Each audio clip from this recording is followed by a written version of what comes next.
How you start your website should be like how you start your day. I like to start with a fresh shave and a filtered shower. Then I'll prepare a fresh cup of Brita water to heat it up. He's heating up. Before I get a scoop or two of fresh ground coffee. I'll pour in the hot water into my French press. Then I'll let it brew, and this is where you gotta be patient, y'all. So in the meantime, I'll continue preparing by adding almond milk, because the regular milk just don't do the body good, if you know what I mean. Let's top it off with a little bit of that sugar, and yes, I said sugar, right before we press that launch button. And now it's time for blast off. Let's go! Woo! Oh yeah, and don't forget to stir it up some to blend in those flavors. He's on fire. And that's how we start fresh on WordPress. He's on fire.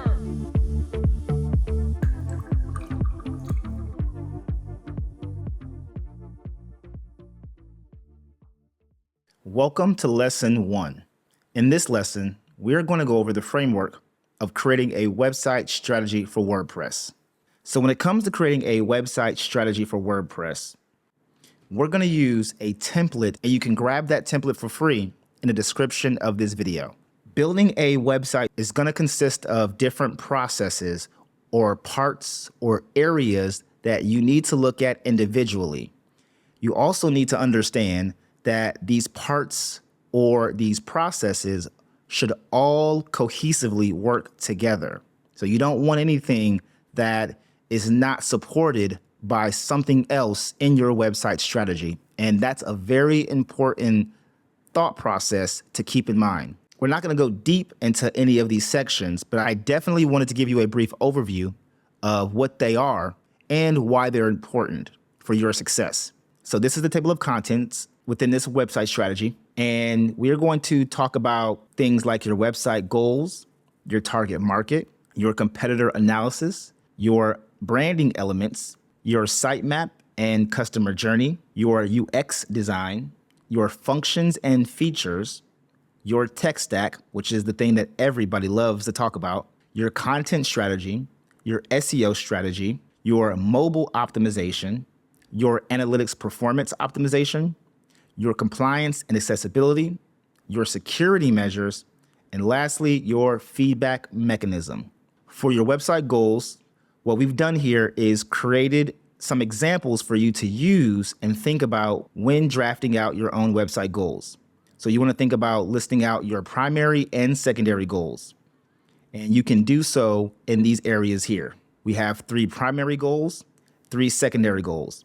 You're not limited to any of these goals, nor do you have to fill out all these spaces. We just wanted to give you the area, give you some inspiration on creating your website goals. But this is the first thing you want to start with when building out your strategy, because if you don't know where you want to end up, how do you know how you're going to get there and what you need in order to get there?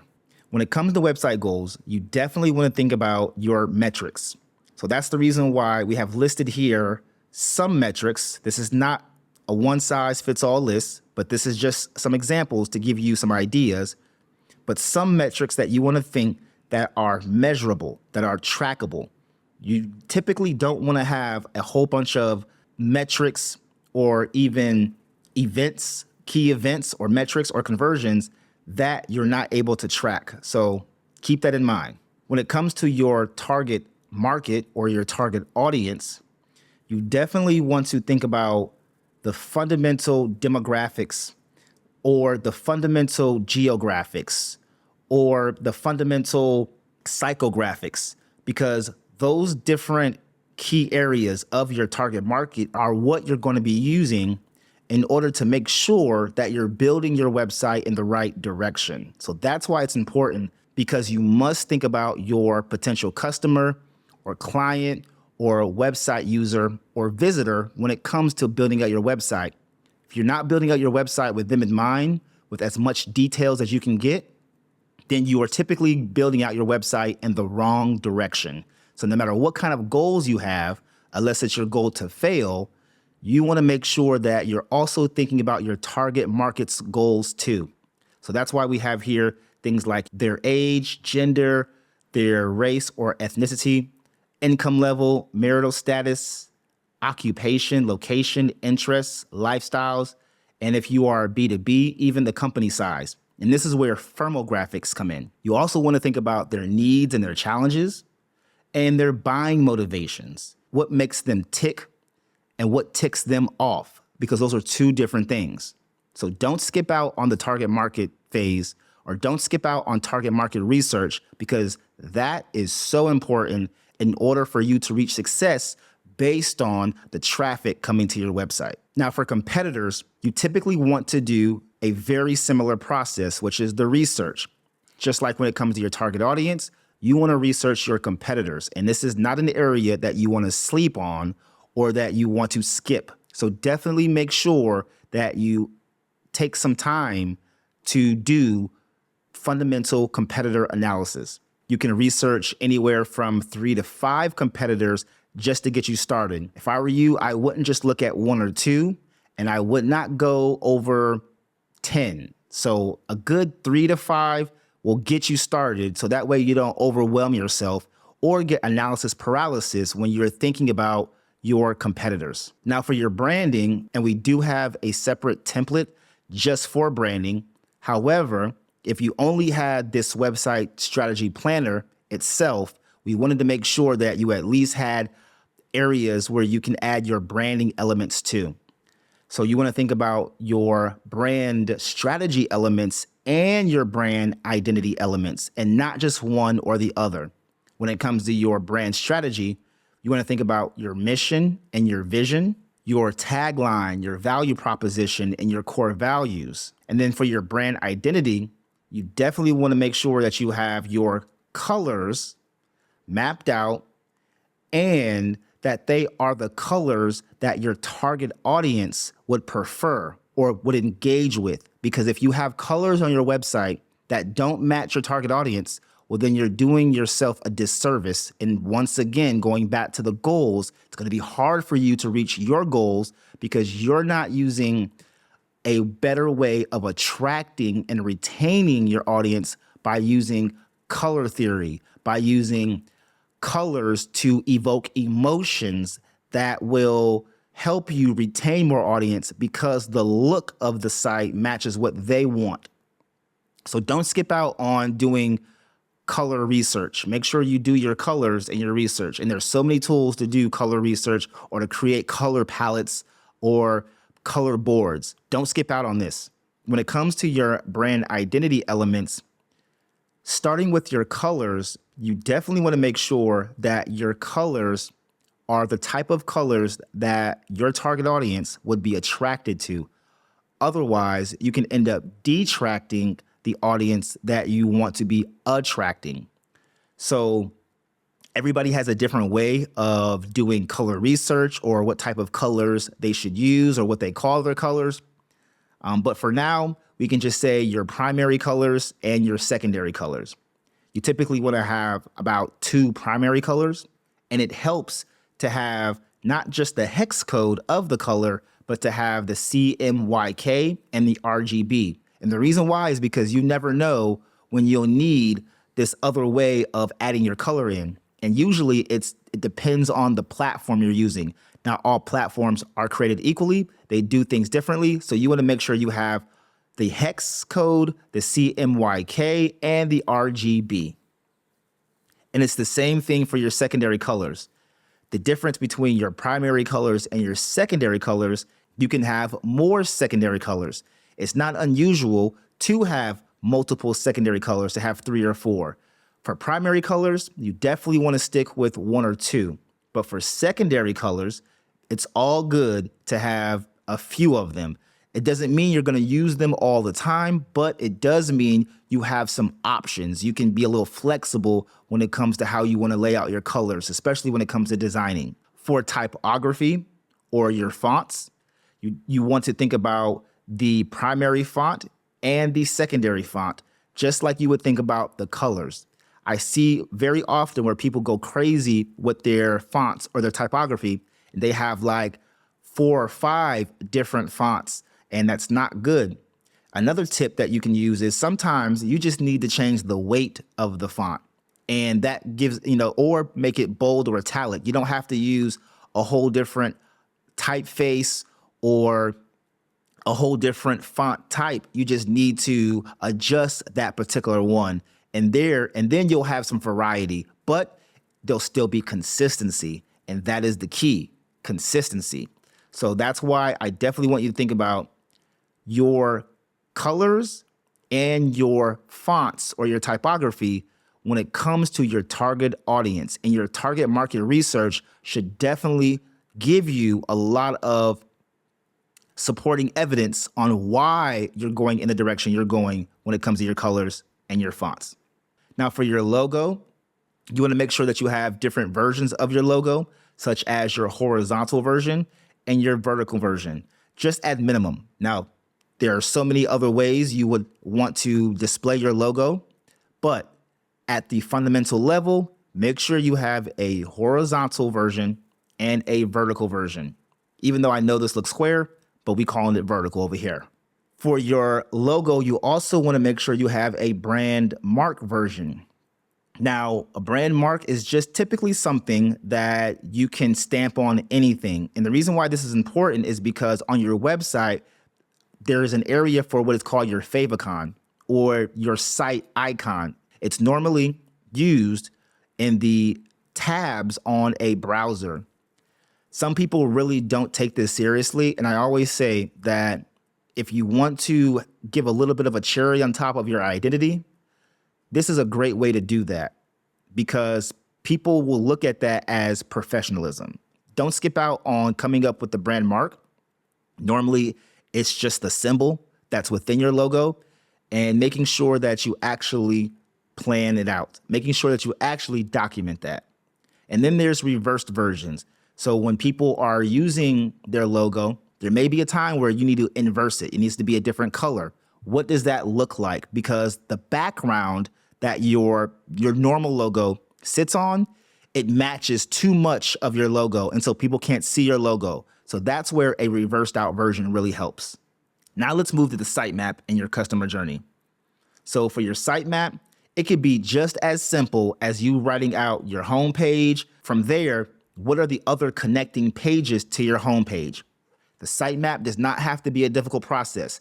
Just draft out the home page and then make some connections to other potential pages on your website and then sub pages of those pages. So what are the main pages that come directly in your menu area on your home page?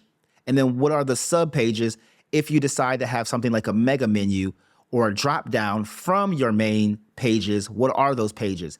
That's when you're thinking about the sitemap and even the customer journey, because this is what they're going to be actually seeing on your website and going through their process of exploration. For your UX design, this is another area where I believe you don't have to make things overcomplicated. I know UX design is typically for more of a professional process. However, there are so many tools now that will help you with the UX design where you don't have to have a professional and you're just thinking about how you want your users to experience your website. And that's the reason why we have it come right after your sitemap and customer journey, because the next natural step is, okay, what are the key pages or sections? What's in those sections? How is design going to help support the user experience? Those are things you definitely want to think about when it comes to your website strategy. And normally this is a process where you're doing what's called a wireframe process. That's why we have these images here, because you're not designing the website, you're just structuring the website. And you can do that in a very simple sketch process. It's very similar when it comes to your mobile key features as well. We want to think about the overall user experience on the website when it comes to the desktop, but we also want to think about what is the difference between the desktop and the mobile experience. And when you think about that, it's just a great practice to just write that down so you don't wait to the last minute or you don't forget those things when it comes to building out your website. Now, there are times where your UX design or your UX process can be used interchangeably with the term functions and features. And there are times where people separate them. I like to separate them because they are two different parts or processes of the website strategy. However, they do work hand in hand. When you think about your user experience, you got to think about what are those things that are creating the experience. So that's why I can see people sometimes writing some of the functions and features inside of the UX design area, and that's okay. But if you wanted to separate them to get a little bit more granular and have a little bit more of a separation, what you can do is write your functions and features on a separate document or write your functions and features on a separate page. When you think about functions and features, your functions are usually the actions or processes, and your features are the tools or the assets that people are using. And that's why I wanted to clarify that, because sometimes people even use the word function and feature interchangeably. And you will find that they use it in reverse as well too. I found that people will call feature the actions and the processes, and they'll call functions the tool or the asset. But this is where everybody has their own process, has their own mindset, and there's no right or wrong answer, generally speaking. However, I have seen more and more where functions are categorized as actions and processes, and features are tools and assets. And these functions and features should always maintain the supportive measures of your user goals. So your functions and your features should always support your user goals.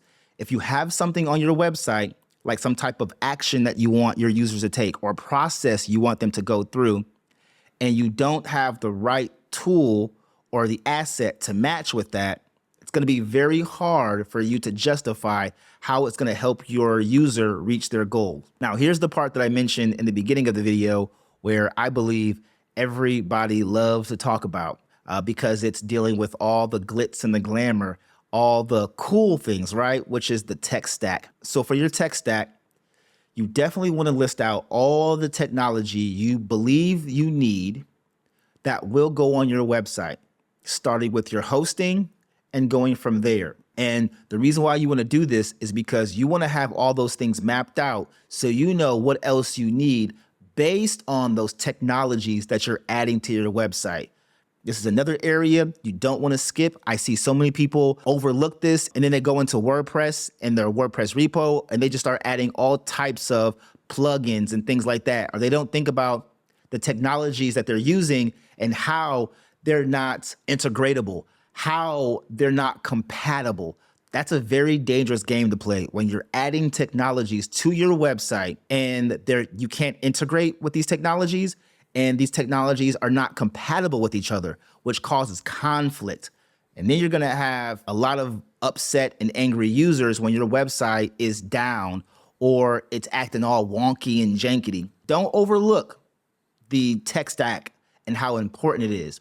And just to give you a little bit more of that juice, because you know we like to give you that juice here at Iconic Templates, we've created a WordPress Tech Toolkit just for this section. So that way, if you are starting from scratch, you're starting fresh and you don't know nothing about WordPress, you can use this as kind of a cheat sheet to get you started. Here you can see we have a WordPress Tech Toolkit, and we give you some of that gold when it comes to your hosting, your backups, themes, page building, e-commerce, security, forms, your email, your automations, video, SEO, CDN, and other custom things that you want to do on your website. We have all these different categories covered. That's a word I don't hear people use enough when it comes to their tech stack is, are you covering the right categories so you know what technology to even use in the right categories? So for your hosting, we have a few different hosting options that you can use that we verified and we vouch for because we use these things ourselves. We either use them in the past or we currently use them. But I don't like to recommend a lot of technologies that I don't know I can personally verify. Sometimes, every now and then I will, based on a recommendation that comes from another credible source, but I typically like to be that credible source 80% of the time when it comes to technologies that I'm suggesting or recommending for you to use. I'm not going to discuss all these different platforms and apps. I will scroll through it so that you can see the things that are covered here And just like I said, when it comes to the website strategy planner, you can grab this in the description for free as well. So we have hosting, we have some hosting options here, backups. So we have some backup plugins as well. Themes. I know themes is a very sensitive topic, so I'm gonna skip past this, but we have some themes as well. Page building is the same way. Everybody has a specific type of way they wanna build out their pages. Do you wanna build out your pages using Gutenberg? Do you wanna build out your pages using the WordPress editor? And the funny part is, I'm gonna scroll back up, it's the same thing with the theme. Do you want to build out your website with a classic or a traditional theme, or do you want to build out your website with a newer block base or a full site editing theme? These are things that you definitely want to think about when it comes to your website strategy. So after page building, we have e-commerce. So what e-commerce tools or solutions are you going to be using on your website? Then we have security. What kind of security measures are you going to be taking? And we're going to touch on security later on in the website strategy. However, when you're at this tech stack area, this technology area, this is what a lot of your website strategy is going to be wrapped around, is the systems that you're building using these technologies. So security here. Then we have forms. How are you going to be collecting information on the website? Next, we have email. If you want to do email with WordPress, there are pros and cons to doing email directly on WordPress versus off of WordPress. I'll make another video describing those pros and cons, but for now, just know, what do you want to use when it comes to email? Do you want to use a WordPress plugin, or do you want to use a software as a service for your email marketing needs? Then for automation, what kind of tool do you want to use to help to automate processes and activities on your website? Do you want to use a tool that's more of a plugin on the website, or do you want to use, just like the previous email section, do you want to use a software as a service? So again, it's all things for you to think about when it comes to your automation needs. For video, very similar. Do you want to use a plugin for video on your website, or do you just want to embed YouTube or Vimeo videos on the website? Either way is okay. There's pros and cons to both. The question is what direction do you want to go? We also have SEO. What kind of SEO tools are you going to be using to help you with your SEO strategy? And then we have CDN, a content delivery network. CDN is not meant for everybody to use, and it can hurt your website if you're not using it correctly and using it for the reasons why it was created.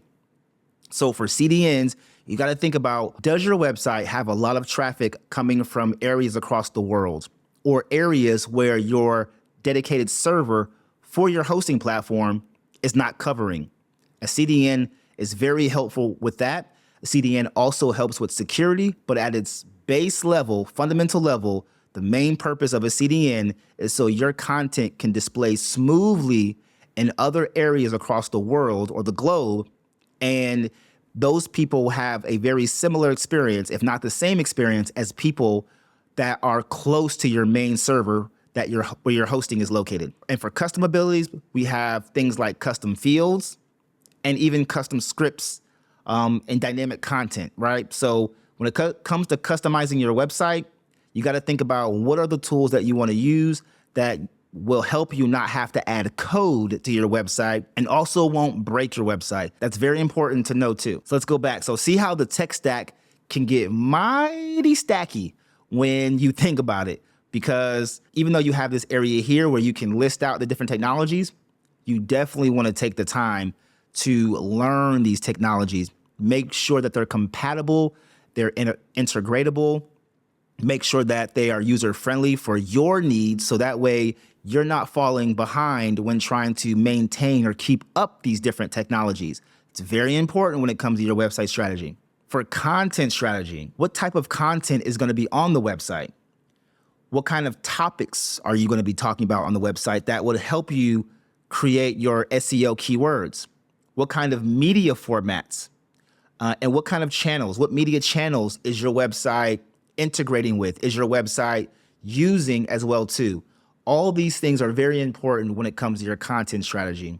More important now than ever before, because people are consuming content like crazy. We're getting more spoiled on how we're delivered our content. So we want the smoothest process that we can have, or we're not going to come back to the website. So what is your content strategy? This could be a whole template itself, just on this topic. And it's the same thing for SEO.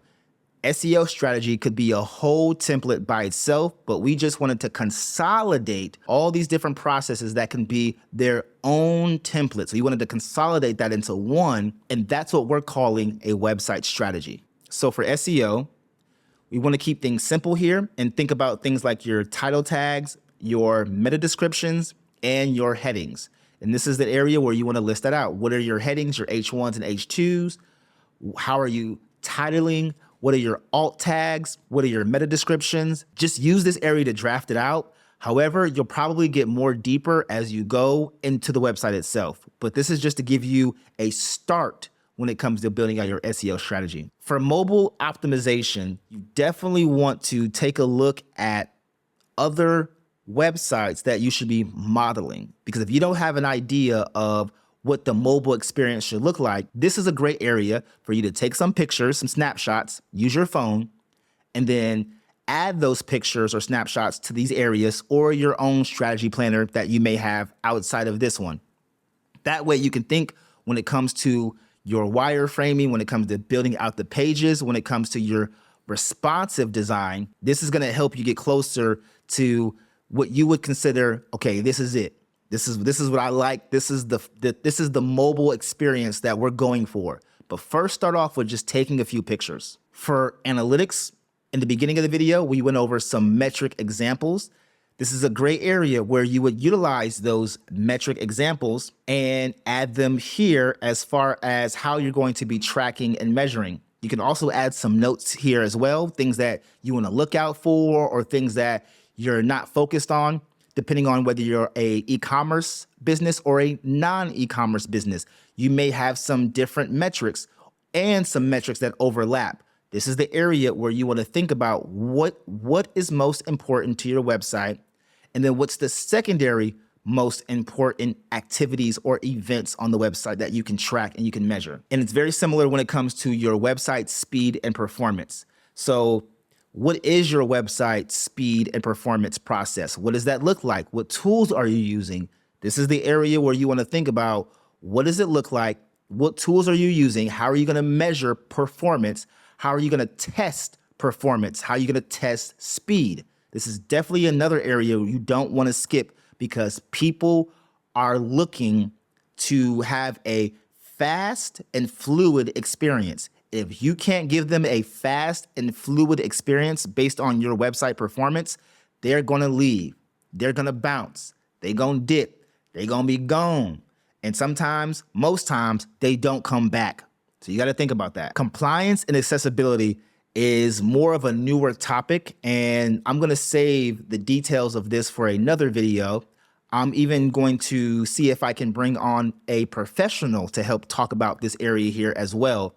But compliance and accessibility at the most simplistic level, you're thinking about how you're building out your website for people that have disabilities. Because most times we're thinking about building out our website for the average person who can see, hear, that can, that their eyes are good enough to be able to read content. They can hear sounds on the website, but that's not everybody. And it doesn't stop there. There are other people with more disabilities that need to be addressed on your website, so that way they can also have a very fast and fluid experience on your website.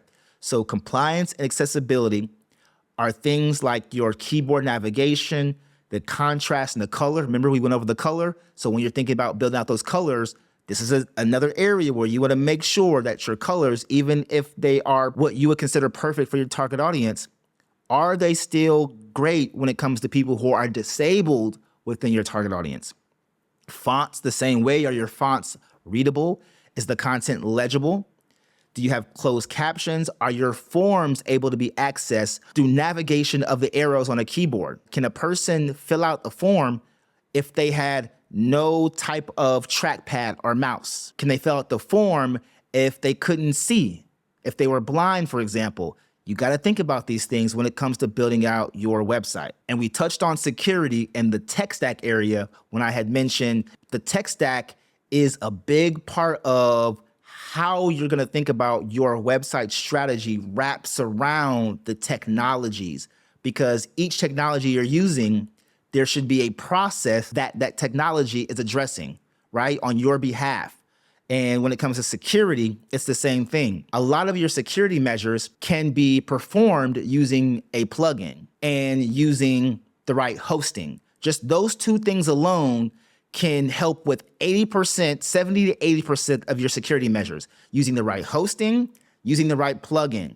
Then the other 30 to 20% are the others. What are the other things that you need to make sure is happening on your website so that way your website is secure and it's not threatened easily? And then last but not least, we have the feedback mechanism or your feedback process. So how are you gaining or getting feedback from your users, from visitors that are going to your website? How are you getting feedback from them in order for you to help improve your website? How do you optimize your website without that feedback? There's only so much you can do looking at analytics, looking at charts and graphs. Sometimes you just need to ask people what their experience is. And that's where a feedback mechanism or a feedback process really comes in. It could be as simple as you sending out a survey. It could be as complicated as you doing feedback groups, things like that. So you got to think about when it comes to feedback, how are you collecting feedback on your website? In this lesson on creating a website strategy for WordPress, I just wanted to go over the framework of what you need to be thinking about, what you should be planning out when creating your website strategy. And I also wanted to encourage you and let you know that you don't have to think about everything in the beginning and you don't have to do it alone. So keep those things in mind.